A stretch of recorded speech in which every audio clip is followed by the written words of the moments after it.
Ini Bapak gimana bisa jaga kesederhanaan? Pak, saya kalau jadi Bapak jalan udah dongak Pak, lihat ke atas. Iya, oke. Saya ngomong sama Presiden waktu itu. Iya. Saya cerita mengenai Gozali Everyday itu kan. Presiden bilang, ya enggak gitulah. Ya kita harus berikan kesempatan dulu. Jangan Langsung tiba-tiba ya. regulasi dipajekin. Iya. Pak, 2024 mau nyapres apa nyawapres? Ini juga pertama kali nih di vlognya Bro Rudi. Bahwa Sahabat saya yang satu ini sangat-sangat visioner. Jiwa kreatifnya disalurkan untuk kemajuan ekonomi kreatif di Indonesia. Saat ini ia masih memiliki berbagai hal yang ingin diberikan untuk Indonesia dan belum pernah diceritakan dimanapun. Inilah Behind the Wheels eksklusif bersama Pak Menteri Sandiaga Uno.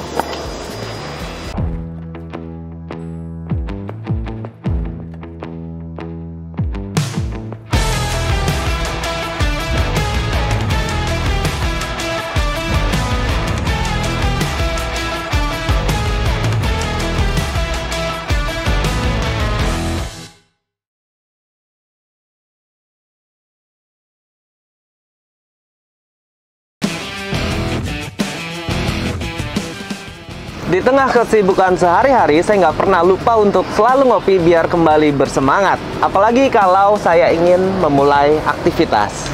Saya selalu bawa di mobil kapal api Signature Strong Black Coffee. Praktis banget.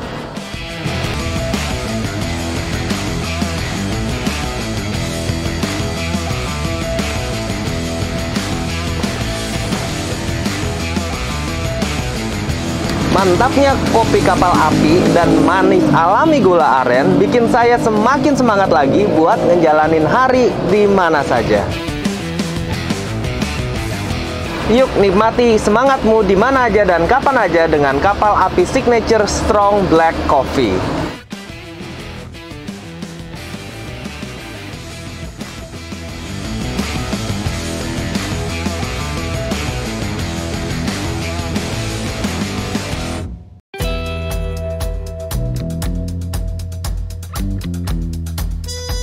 Oke, terima kasih Pak Sandiaga Uno. Luar biasa, ini panutan saya dari dulu, dari 2013-an itu saya udah ngeliatin sosok Pak Sandi, luar biasa sekali.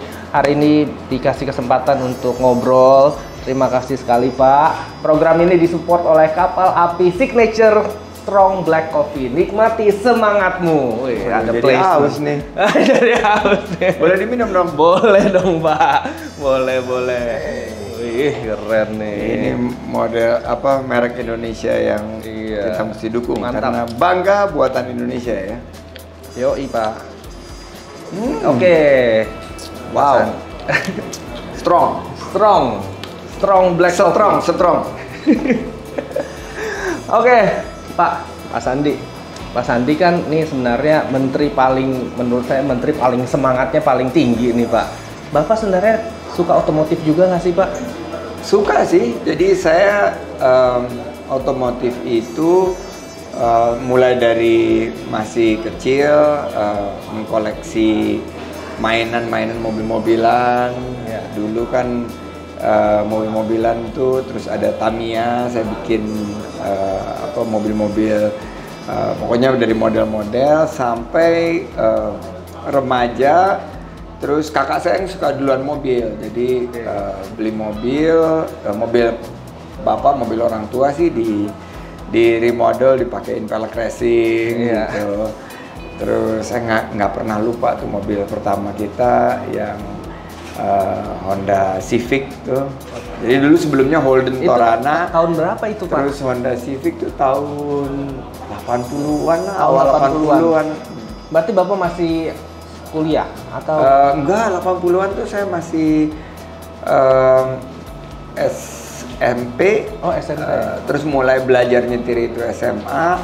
Terus mulai dikasih bawa mobil sendiri itu SMA awal. Oke. Terus ya udah gitu, suka remodel tapi ngikutin selera kakak saya sih, karena kakak saya yang lebih duluan beli ban radial, ban gede, velg racing, terus diceperin mobil. Zaman dulu tuh ke Mestik diceperin, terus jadi apa namanya, ya suka banget, terus mulai lihat mulai Indy 500, terus rally, kejuaraan rally. Kebetulan ayah saya tuh kerja di perusahaan minyak dan ditugasi memasarkan minyak pelumas, Caltex. Caltex. Jadi mensponsori mobil-mobil rally dulu. Jadi rally Jawa Bali dulu, Jakarta Bali itu lagi ngetop banget. Zamannya saat itu sepupu saya salah satu yang lebih tua itu juga disupport, dan nama-nama kayak Tinton Suprapto, terus Ricardo Glael yang sekarang itu dulu merajai gitu. Sekarang anaknya Pak. Sekarang anaknya. Terus saya suka diajak ayah ngelihat racing di Ancol dulu. Di Ancol tuh dulu ada sirkuit. Ada sirkuit untuk motor, terus mobil, cepot dan lain sebagainya. Jadi kesukaan sama otomotif itu dimulai emang dari dulu ya. Sampai sekarang masih suka? Sampai sekarang sih suka ngelihat, tapi nggak suka beli aja. Oh gitu ya. Mobil sehari-hari Bapak apa dong? Mobil sehari-hari Innova. Oh Innova. Innova mobil sehari-hari. Terus kalau di rumah dulu pernah pegang dealership Nissan ya. Jadi dulu semuanya Nissan. Jadi nggak pernah yang lain karena perusahaan kan bilang ya udah support mobil sendiri. Jadi dulu pakai Nissan, sempat apa namanya punya beberapa dealers dan jadi main dealers. Terus berhenti di tahun 2015 waktu saya mulai masuk ke pemerintahan. Oke, iya. Pak, Bapak kan triliuner nih. Kenapa mobilnya pakai mobil biasa, Pak? Saya tuh sangat fungsional ya ngelihatnya, Bro Rudy ya. Jadi saya tuh nggak terlalu lihat mobil sebagai salah satu kebutuhan dari segi luxury-nya, tapi dari segi fungsinya. Jadi ya udah yang penting fungsional. Yang penting fungsional, tapi seneng sih ngelihat mobil yang dipakai Mas Bamsul, Bro Rudy, dan lagi naksir banget sama mobil listrik sih, tapi lagi nunggu nih, lagi nabung dulu nih. Bisa aja nabung nih. Pak, Bapak bisnis sense-nya kan luar biasa nih Pak. Itu belajar dari mana sih Pak? Bisnis sense saya belajar dari Pak William Surajaya, itu mentor saya, dan semuanya otodidak sih. Karena saya kan jadi pengusaha juga sangat memulai dari awal, karena saya awalnya di PHK. Jadi di tahun 97 itu teman-teman banyak yang mungkin nggak ngikutin, saya tuh dulu profesional. Saya kerja di perusahaan investasi, saya kena di PHK. Background Bapak berarti finance ya? Iya, latar belakang saya finance, latar belakang saya ada di keuangan. Jadi begitu saya di PHK, nggak ada peluang lain saat krisis, akhirnya saya memulai usaha sendiri. Dan situ saya ada dapat beberapa mentorship, salah satunya dari Pak William Surajaya, pengusaha otomotif seperti itu. Yang saya juga ngelihat dia tuh punya Astra, perusahaan otomotif terbesar di Indonesia saat itu, tapi dia juga naiknya Kijang gitu loh, Innova. Jadi di situ saya mulai tanya-tanya gitu kepada dia, walaupun dia suka juga dengan otomotif, ternyata ya dia fungsional juga, yang enak yang mana, walaupun punya perusahaan-perusahaan lain, akhirnya ke bawah-bawah saya, dan akhirnya business sense saya belajar dari dia, dan otodidak belajar dengan sendirinya, melihat tren. Saya suka membaca data, dan data-data itu yang membawa business sense saya untuk saya terus pertajam. Oh, jadi analis ya Pak, sebenarnya Bapak melihat laporan keuangan dong, lebih ke saya tuh baca laporan keuangan kayak baca novel. Jadi saya senang banget, saya bisa ngelihat cerita tentang usaha, cerita tentang visi dari foundernya, manajemennya itu dari laporan keuangan. Annual report itu merupakan ini saya hobi saya ngebaca. Jadi saya tuh memang berangkatnya kan dari financial analyst.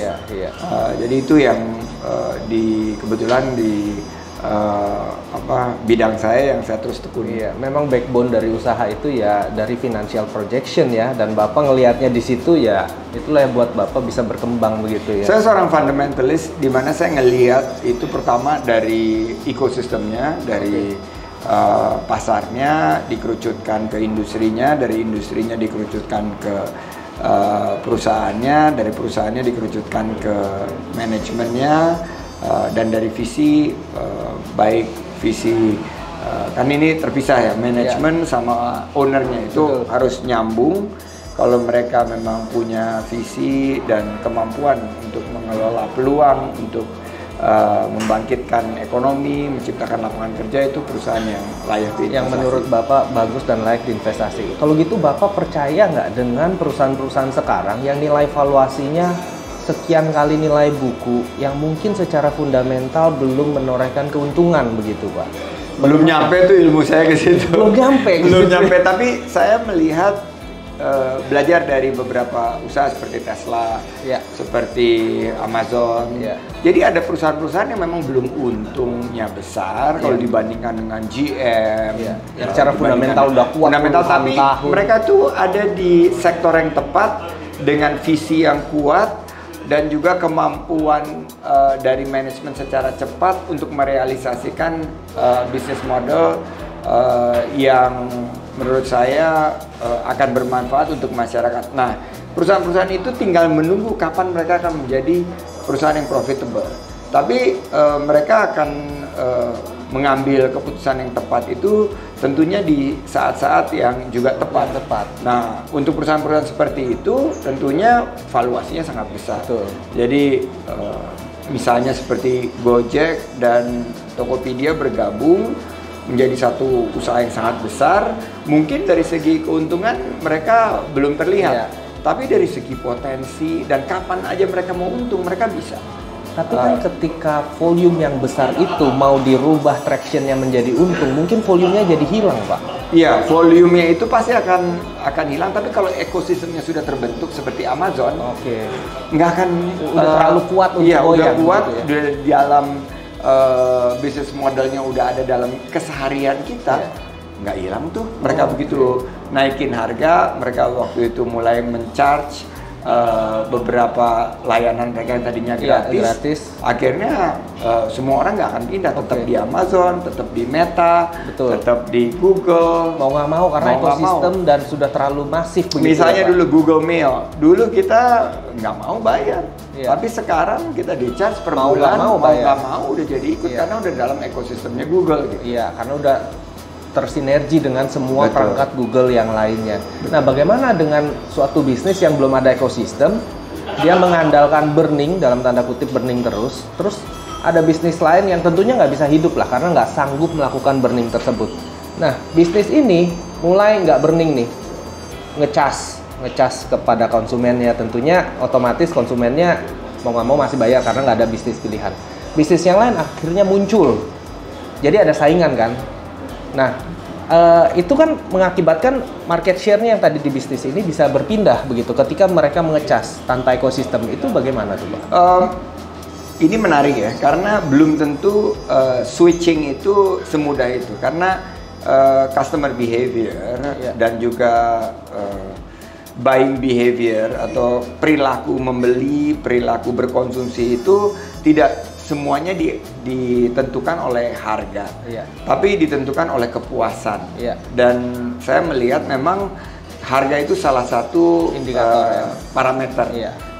Pinter-pinternya perusahaan, bagaimana mereka switching di saat yang tepat dengan harga yang pas, gitu supaya nggak kehilangan layanan itu, nggak kehilangan pasar itu, nggak kehilangan pelanggan itu ke pesaing atau kompetitor. Dan saya lihat banyak sekali kalau melihat hanya harga, ternyata kan nggak semua, misalnya nih pelanggan itu pindah murni hanya karena harganya lebih murah. Misalnya nih, karena kita didukung oleh kopi kapal api, kopi kapal api naikin harga sedikit. Tapi dia punya signature yang rasanya udah sangat cocok sama kita. Kita nggak akan mudah pindah ke misalnya kopi Nur Corner. Misalnya Nur Corner ini punya kopi yang sama walaupun harganya lebih murah. Jadi konsep seperti itu yang perlu kita hadirkan, kita pastikan agar bisnis kita punya sustainability. Dan saya yakin manajemen yang hebat itu, manajemen yang kuat bisa counter hal tersebut ya. Bisa mengikat customernya, bisa mengikat bukan hanya dengan harga tapi dengan layanan-layanan. Jadi ada unique selling point lain begitu. Unique selling point. Ini kuliah berharga banget nih. Jadi yang nonton ini kuliah luar biasa berharga sekali ya. Yang kuliah tinggi-tinggi ini langsung dapat ilmunya di sini. Nah, menurut Bapak nih Pak, di masa pandemi sekarang, bisnis apa sih yang paling bagus? Karena kan gini Pak, kalau Bapak seorang fundamentalis kripto, mata uang kripto yang sekarang lagi heboh nih Pak. Ini menurut Bapak gimana Pak secara fundamental Pak? Jadi saya sempat diwawancarai sekitar 3 bulan yang lalu mengenai kripto. Dan saya selalu bilang, memang sesuatu yang baru, menarik, menjanjikan itu tentunya kita harus mengerti dengan detail. Dan kripto ini banyak yang belum mengerti. Dan saya menganjurkan kepada para anak-anak muda yang waktu itu semuanya berlomba-lomba masuk kripto, hati-hati. Dan kalau ingin berinvestasi, dibatasi jumlahnya. Dan waktu itu saya bilang jangan lebih dari 3, maksimum 5%. Dan betul aja, habis itu kan nyungsep sampai sekarang. Jadi pada intinya ini sama seperti di zaman saya dulu, ada yang namanya futures trading. Ada yang namanya sampai sekarang. Ada yang namanya derivatives.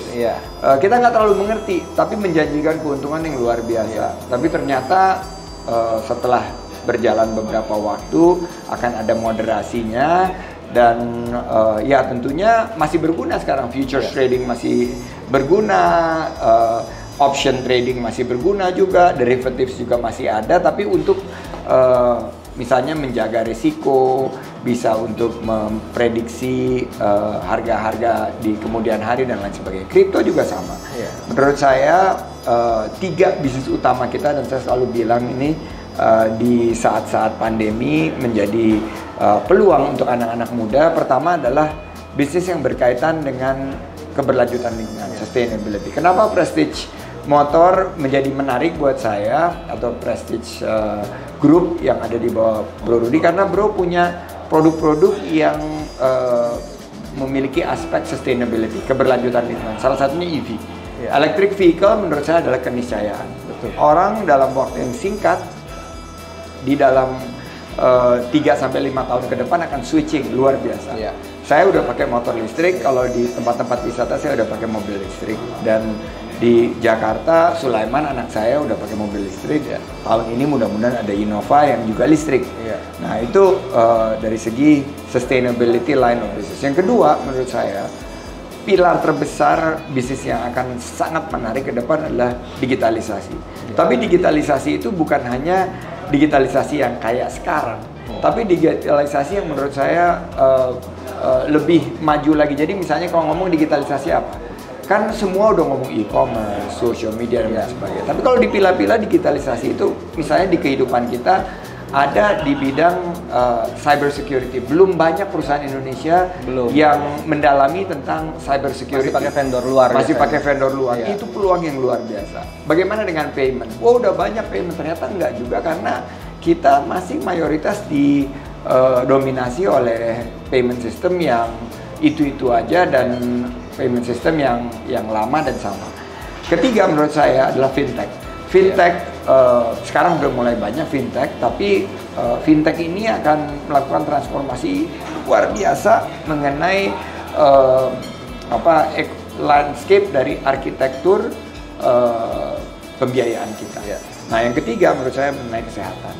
Kesehatan ini atau longevity, tentang umur panjang dan umur panjang yang sehat ini akan sangat menarik. Ini saya baru jalani PRP ini, kayak imunoterapi, di mana sekarang promotif preventif, karena virus banyak di sekitar kita meningkatkan imun, vitamin, gaya hidup sehat, itu promotif preventif. Terus juga rehabilitatif kuratif. Dan hidup manusia sekarang kan biasanya kan diprediksi sampai 80-an tahun. Sekarang bisnis model baru memprediksi hidup manusia itu sampai 100-120 tahun. Jadi ini 3 pilar bisnis yang menurut saya sangat menarik. Oke, luar biasa. Jadi ini Pak Sandi ini wawasannya sangat luas ya, dari dunia finansial, dari dunia bisnis. Ini semuanya sekarang di ekonomi kreatif juga ya, kementeriannya juga luar biasa, seorang yang sangat visioner menurut saya sih. Jadi saya baru ketemu dan baru ini terkagum-kagum nih sama Bapak. Saya baru pengen belajar dari Prestige Group sebetulnya. Terbalik, Pak. Pak, di Kementerian Bapak nih, ini bagaimana menanggapi dunia metaverse nih, Pak? Ada mungkin akan shifting ke situ atau buat sesuatu, karena itu kan juga merupakan ekonomi kreatif begitu ya? Iya, sangat menarik. Metaverse ini sekarang menjadi buah bibir, dan kita terus harus melakukan sosialisasi edukasi. Sama dengan apapun yang baru, ini sangat menarik dan peluangnya sangat tinggi. Betul. Dan saya sampaikan di segi ekonomi kreatif, peluang yang sangat tinggi ini berkaitan dengan produk-produk ekonomi kreatif yang bisa ditawarkan di metaverse. Misalnya tas Gucci. Ini baru menarik, saya baru share angkanya. Tas Gucci yang di dunia nyata harganya 3.200. Tas Gucci yang ditempelin ke avatar di metaverse sudah 3.400. $200 lebih mahal. Ini kan nggak kepikir. Sesuatu hal yang sangat abstrak seperti itu, tapi ini sudah terjadi. Dan buat saya ini adalah peluang usaha. $727 miliar tahun ini akan diinvestasikan di Meta, dan tiap tahun akan meningkat sebanyak 30-40%. Ini tingkat pertumbuhan year on year salah satu yang paling tinggi. Nah, menurut saya kita secara hati-hati dan waspada sudah mulai harus mengembangkan ini juga dari ekonomi kreatif. Pemerintah janganlah sok-sok datang dengan regulasi. Kenali dulu, ciptakan. Siap Pak, keren Pak. Jangan tiba-tiba regulasi dipajekin. Oke. Saya ngomong sama Presiden waktu itu, Pak Jokowi ini juga punya wawasan yang sama sama saya. Saya cerita mengenai Gozali Everyday itu kan. Pak ini udah, dan kalau nggak salah dia dikirimkan tax bill langsung. Dia kan unrealized profit. Belum. Itu exactly. Presiden ngomong begitu sama saya, dan saya ceritanya di vlog ini, di podcastnya Rudin. Presiden bilang, ya enggak gitulah, ya kita harus berikan kesempatan dulu menetas beberapa sampai di realize profitnya, dan setelah itu kalau itu berkelanjutan kita buat sandboxnya begitu supaya industrinya berkembang. Baru setelah memberikan keuntungan yang berkelanjutan, baru kita masuk untuk benefit negara dengan pajak, dengan regulasi yang bukan hanya bisa mengatur tapi juga bisa meredistribusi bisnis ini secara berkeadilan. Nah, ini makanya menurut saya menarik sih metaverse. Saya lihat ini paling 3 sampai 5 tahun ke depan metaverse akan menjadi peluang usaha yang akan menciptakan lapangan kerja yang luas. Nah, itulah Bapak kan seorang fundamentalis, Pak. Ini fundamentalnya di mana, Pak? NFT, crypto, metaverse ini. Bapak melihatnya dari pertama, mana? Dari sekarang dari segi entertainment-nya. Dari segi entertainment-nya. Jadi sekarang kan orang berinvestasi di kripto itu, kalau saya bilang mereka ini hanya menyisihkan 3-5%, nih ibaratnya duit ini hilang-hilangan. Jadi begitu mereka naik kan membawa satu value. Tapi kenyataannya mungkin bukan cuma 3-5%, Pak. Ada yang jor-joran, Pak. Yang menurut saya yang salah. Kalau dia sampai jor-joran, dia berinvestasi di luar dari batas sewajarnya, ya bagus kalau untung. Tapi kalau buntung gimana? Udah judi namanya. Itu namanya akhirnya dari segi quote unquote bahwa itu sangat spekulatif. Jadi metaverse ini sama seperti social media. Dulu selain Facebook kan ada Friendster. Betul, awal banget tuh. Awal banget. MySpace. Nah, kalau kita MySpace, kalau kita invest di Friendster sama MySpace kan nggak sekaya kalau kita invest di Facebook. Malahan udah bye-bye. Jadi kan perlu penanganan. Misalnya Microsoft Explorer dulu kan ada Netscape.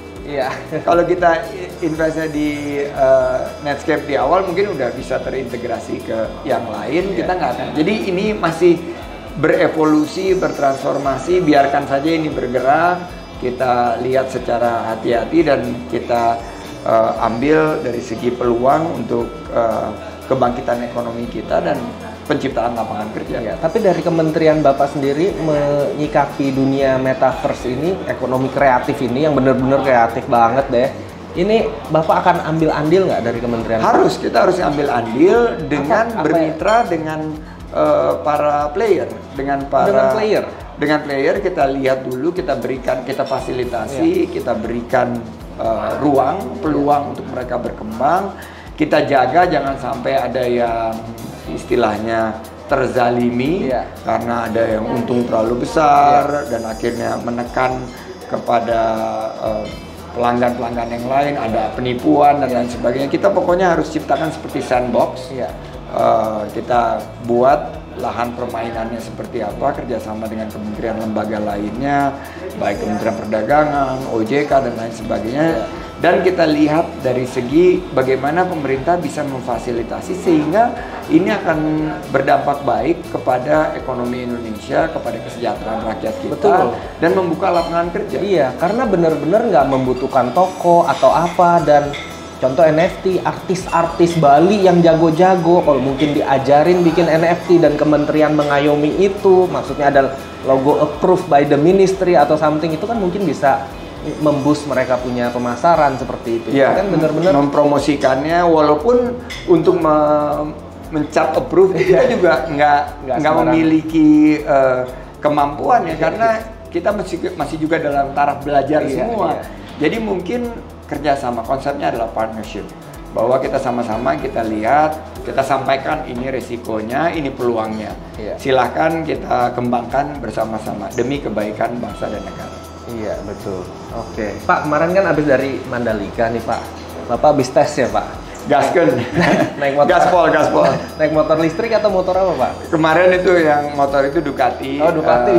Bener. Expedition yang tahun lalu sih sebetulnya. Karena kebetulan kita kerjasama Wonderful Indonesia, kita diajak kerjasama on a pro bono basis nih, bro. Ini inovasinya nih. Kita pasang logo Wonderful Indonesia totally gratis. Kenapa? Karena mereka melihat value.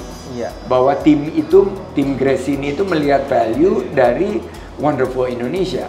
Dan mereka mengidentifikasi dirinya dengan sebuah pasar yang paling besar di otomotif, khususnya roda 2, yaitu Indonesia. Itu dari mereka atau dari mereka yang datang ke kita? Oh, bener-bener mereka datang ke kita, mereka datang minta difasilitasi, ketemu dalam waktu 2 minggu, tercapai kesepakatan.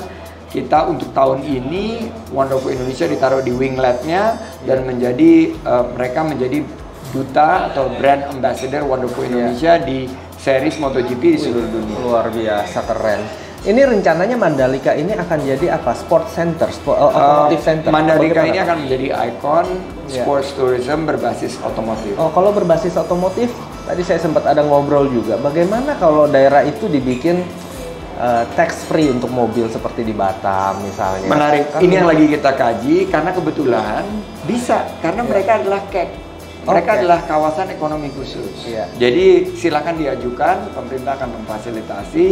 Nanti ini menjadi salah satu center of excellence di bidang jadi wisata juga, Pak. Jadi orang-orang yang sekarang beli di Jakarta kena tax PPN, PIB, PPH, PPNBM itu total hampir 190%, Pak. Kalau beli di situ, let's say nggak bayar pajak seperti di Batam, sama sekali nggak bayar pajak sama sekali. Yang terjadi kan orang-orang kaya nih mau nggak mau, saya ada mobil di situ, setiap 6 bulan ke sana. Otomatis ekonomi di sana juga makin meningkat. Dan bisa mencoba trek atau daerah kek, karena daerah keknya itu kan luas sekali. Betul. Dan sebetulnya Mandalika itu bisa juga dipakai untuk kegiatan olahraga lainnya, sports tourism seperti sepeda. Ini kita mau pakai nanti buat Tour de France misalnya, di situ kita bisa pakai untuk ajang lari, kita bisa juga gabungin sama triathlon karena ada open water swimmingnya. Jadi menarik banget. Mandalika ini terlihat seperti pandemic winner sekarang. Di tengah-tengah pandemi ini Mandalika bisa menjadi pemenang karena mereka bisa mengambil peluang. Nah Bapak lihat itu kondisi sirkuitnya bagus. Kondisi sirkuitnya bagus, tapi ada challenge kan? Karena sirkuit baru, dan kebetulan saya udah hampir 10 tahun bermitra dengan MotoGP, dengan Dorna. Jadi sirkuitnya bagus dalam kondisi yang prima, namun begitu habis hujan itu tempias airnya membawa pasir ke truknya dan akhirnya harus dibersihkan. Dan kemarin sempat diberhentikan, tapi terus setelah dibersihkan dalam keadaan yang bagus sekali dan terpilih menjadi sirkuit terindah kan. Oh iya, terindah di tahun ini ya. Sampai ada pembalap yang bilang ini lagi bingung, lagi mau balapan atau mau liburan ya kan. Bagi mereka kan balapan adalah kerja tuh. Jadi ini lagi kerja apa liburan ya, saking bagusnya begitu ya. Mereka happy banget. Dan itu promosi luar yang biasa lah. luar biasa sekali untuk Indonesia. Kapan nih rencananya Bro Rudy Saya siap perintah lah, Pak Sandi perintah kita. Oke, kalau gitu 18-20 Maret Oke, siap. Siap-siap. Kita kebetulan di sana juga ingin mengajak, karena jangan sampai nih MotoGP ini hanya milik dari beberapa kalangan aja, tapi harus merangkul semua. Nanti kita angkat juga, kita ajak juga influencer-influencer yang ada dalam Prestige Group kan. Ini kemarin baru sign Dedi, Pak Buzier. Saya mah malu Pak ngomong sama Bapak, Pak. Bukan apa-apa kita mah Pak dibanding Bapak. Rizky Bilar, Lesti Kejora, terus ada sepak bola juga ya masuknya? Ada Pak, ada sama Raffi kita ada Rans Cilegon FC Pak. Kebetulan kemarin baru menang dan masuk Liga 1. Nah, selamat. Itu bisa diajak juga untuk saling membantu. Kebetulan kan ini baru MotoGP, kita ingin sukses dan menjadi simbol kebangkitan ekonomi. Iya. Pak, dari begitu banyak visi Bapak dan saya lihat Bapak orangnya sangat sistematis dan terstruktur. Ini Bapak ketika memimpin kementerian Bapak, ini siap nggak sih menghadapi seorang Pak Sandi ini yang menurut saya nih ini ahead of time gitu loh, bener-bener melewati masa sekarang. Ini orang yang harusnya menteri di Amerika menurut saya, sangat visioner. Saya ditugasi Desember 2022, saya udah sampaikan bilang bahwa kita harus punya konsep 3G. 3G itu adalah pertama G-nya gercep, gerak cepat. Ini kan cocok dengan industri otomotif yang semuanya mau cepet-cepet. Kalau nggak bisa gercep, lebih baik nggak usah ikutin. Kedua, geber. Geber itu gerak bersama. Jadi gerak cepat, gerak bersama. Kita harus bersama-sama, kita harus merangkul semua. Kita nggak bisa sendiri-sendiri. Dan terakhir, gaspol. Garap semua potensi online. Karena kita masuk ke dalam era digitalisasi, era metaverse dan lain sebagainya. Jadi saya sampaikan, kalau mau 3G, ayo gabung sama saya. Kalau enggak ya silakan, nggak ada yang larang ya. Nggak ada yang larang, the door is there gitu.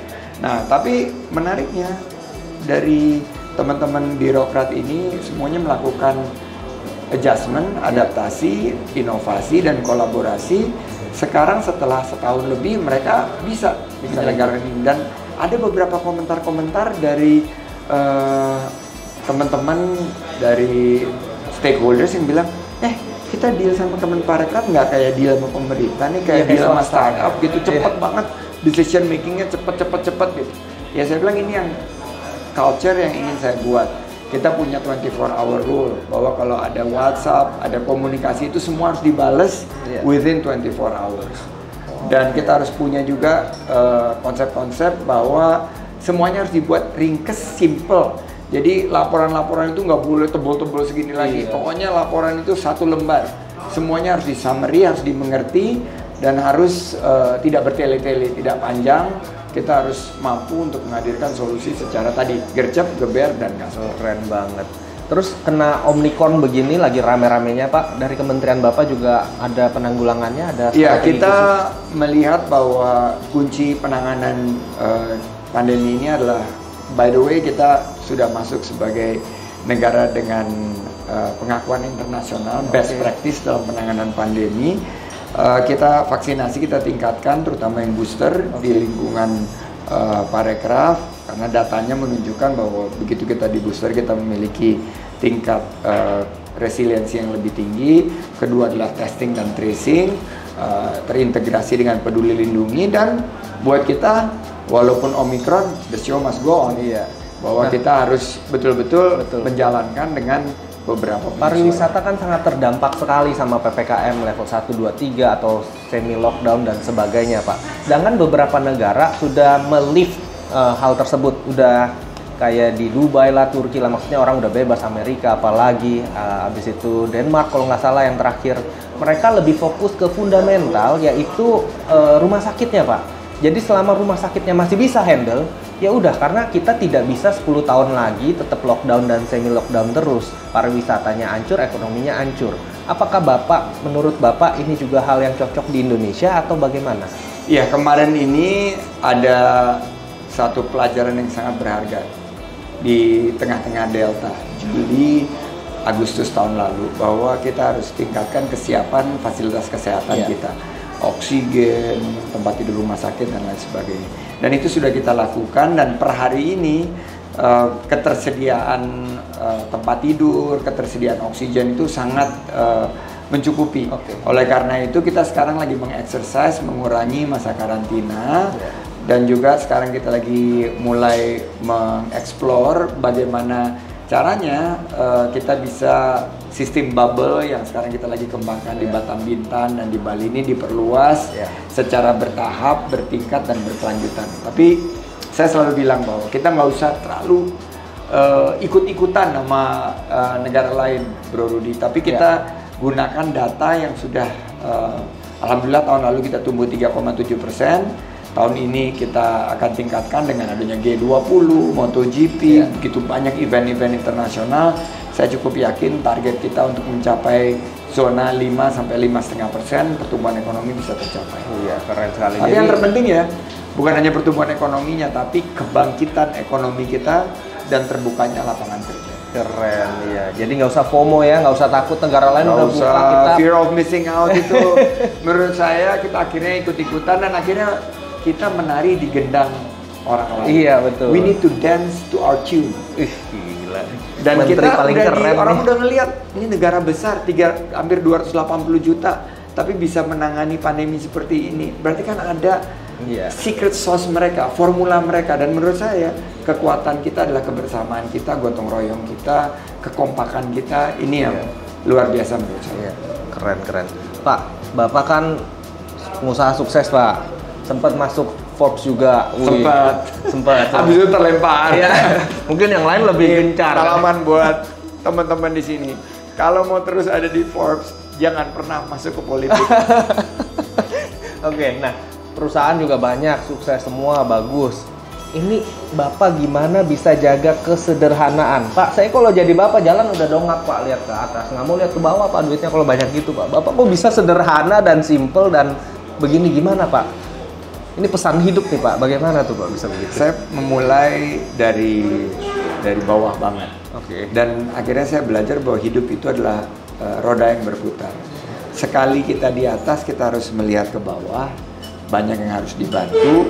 Sekali kita di bawah, kita harus melihat ke atas untuk memotivasi kita. Karena hidup itu akan seperti itu, naik, turun, naik, turun. Saya dulu usaha, alhamdulillah bisa membuka peluang bagi 30.000 orang lapangan kerja. Tapi begitu masuk di politik mulai dari nol lagi. Bagaimana mengenalkan program gagasan saya, mulai dari hanya sedikit sekali yang mengenal gagasan program saya sampai sekarang. Jadi menurut saya, apa sih yang disombongin? Kita toh juga hidup di dunia ini kan hanya sandiwara. Jadi kita lebih baik sesuai dengan panduan dan panutan dari tokoh-tokoh yang hebat, tetap humble, kita gantungkan cita-cita setinggi langit, tapi kita tetap harus rendah hati, harus tetap menghargai orang. Keren, luar biasa. Dan mudah-mudahan Bro Rudy juga bisa menginspirasi anak-anak muda yang sukses, bahwa kita itu sukses for a reason. Kita dikasih sama Tuhan yang Maha Kuasa itu, kesuksesan itu ada tanggung jawabnya, karena ada responsibility-nya. You need to help others. Jadi mudah-mudahan Prestige dengan begitu luas jangkauannya juga saya lihat luar biasa, membantu orangnya juga, memberikan akses peluang. Nah ini adalah bagian daripada tanggung jawab kita. Siap, luar biasa. Pak, ada 3 pertanyaan Instagram Pak. Ini para penggemar pada nanya, jadi kita mau nanya Instagram ya Pak, ini terakhir nih. Nah, ini ada pertanyaan Instagram Pak. Nah, pertama dari @kerupukku official. Ini kayaknya jualan kerupuk nih. Kenapa? Coba kita lihat nih. Bener kan dia pengarang juga nih? Bener. Pertanyaan Instagram ini, Pak. Oke. Kerupukku apa namanya? Kerupukku _official. Kerupukku ya. Iya. Oke. Apa pertanyaannya? Kenapa Pak Sandi yang sudah kaya rela mengabdi buat negara? Karena saya meyakini bahwa apa yang saya dapat dari Indonesia ini datang dengan suatu kewajiban dan tanggung jawab bahwa Indonesia bisa besar seperti sekarang karena kita mampu untuk berkontribusi kembali kepada bangsa dan negara. Kan boleh orang lain aja Pak yang kontribusi. Bapak happy aja udah kaya. Kenapa harus Bapak mengabdi? Setiap orang punya kewajiban dan tanggung jawab itu. Kalau semua orang berpikir seperti itu, akhirnya nggak ada. Iya, benar juga. Jadi saya mengambil posisi dan saya yakin teman-teman saya walaupun mereka nggak ada di pemerintahan atau tidak ikut mengurusi perpolitikan, mereka memberikan kontribusi kepada bangsa ini, bayar pajak, menciptakan lapangan kerja, menggerakkan ekonomi. Jadi kita tugasnya berbeda-beda dan saya mengambil posisi ini dengan tentunya pertimbangan saat itu dan ya mungkin ini juga udah garisan dari yang di atas. Siap, keren banget nih. Oke, berikutnya dari @harirosman. Pak, 2024 mau nyapres apa nyawapres? Gini, ini juga pertama kali nih di vlognya Bro Rudy. Bahwa saya melihat bahwa 2022 ini adalah tahun terakhir kita bisa kerja. Jadi kita menteri-menteri maupun pejabat publik lain itu harus fokus dalam pekerjaannya. Dan pekerjaan yang diamanahkan ke saya ini adalah membangkitkan ekonomi, menggerakkan sektor parekraf dan membuka lapangan kerja seluas-luasnya dengan program-program yang tepat sasaran, tepat manfaat dan tepat waktu. Sehingga bisa menjawab kebutuhan masyarakat dengan online, metaverse dan lain sebagainya. Nah, saya memutuskan untuk fokus dulu di situ. Pertanyaan-pertanyaan politik itu nanti akan ada waktunya. Dan menurut saya waktunya itu di pertengahan tahun 2023. Sehingga hasil fokus, kerja Kabinet Indonesia Maju ini bisa dirasakan oleh masyarakat paling tidak dalam 1,5 tahun ke depan. Baru pembicaraan politik nanti akan masuk di pertengahan 2023 dan di awal 2024. Oke, sip, mantap. Pertanyaan terakhir nih Pak. Bapak melihat 5 tahun ke depan, Pak. Karena 5 tahun lagi nih video akan di-play balik ke Bapak, Pak. Apa kira-kira 2 hal yang akan Bapak capai 5 tahun ke depan, Pak? 5 tahun ke depan. Atau apa yang Bapak akan miliki atau capai, Pak, 5 tahun ke depan, Pak? Udah jadi presiden kan? Pertama, saya ingin Indonesia menjadi ekonomi nomor 10 terbesar di dunia 5 tahun ke depan? Dalam 5 tahun sampai 10 tahun ke depan. Karena ini tergantung dengan bagaimana kita bisa memantapkan trajektori daripada pertumbuhan kita. Itu yang pertama. Yang kedua, saya kepengen banget dari segi olahraga dengan Bro Rudy masuk, ada Raffi dan lain sebagainya. Kita pengen banget masuk ke Piala Dunia. Oh, Piala Dunia. Itu belum juga kesampaian tuh. Berat. Kalau sepak bolanya bisa masuk Piala Dunia, satu lagi boleh nambah nggak? Boleh Pak. Apa pengen banget Indonesia menang Oscar. Menang Oscar? Film Indonesia menang Oscar atau lagu Indonesia Korea aja udah mulai Grammy. Ya Pak ya? Iya. Betul. Lagu Indonesia menang Grammy atau film Indonesia menang Oscar itu pengen banget. Pengen banget ya. Emang nih keinginannya ini ya mulia-mulia ya. Kalau saya pengennya nambah mobil, nambah apa ya beda ya. Aduh, emang cocok jadi menteri. Oke, terima kasih sekali Pak Sandi atas waktunya luar biasa. Semoga ini bisa menginspirasi banyak orang karena biasa penonton kita tuh suka banget pembahasan-pembahasan yang dalam dan mereka appreciate sekali hal-hal seperti ini. Terima kasih sekali Pak Sandi.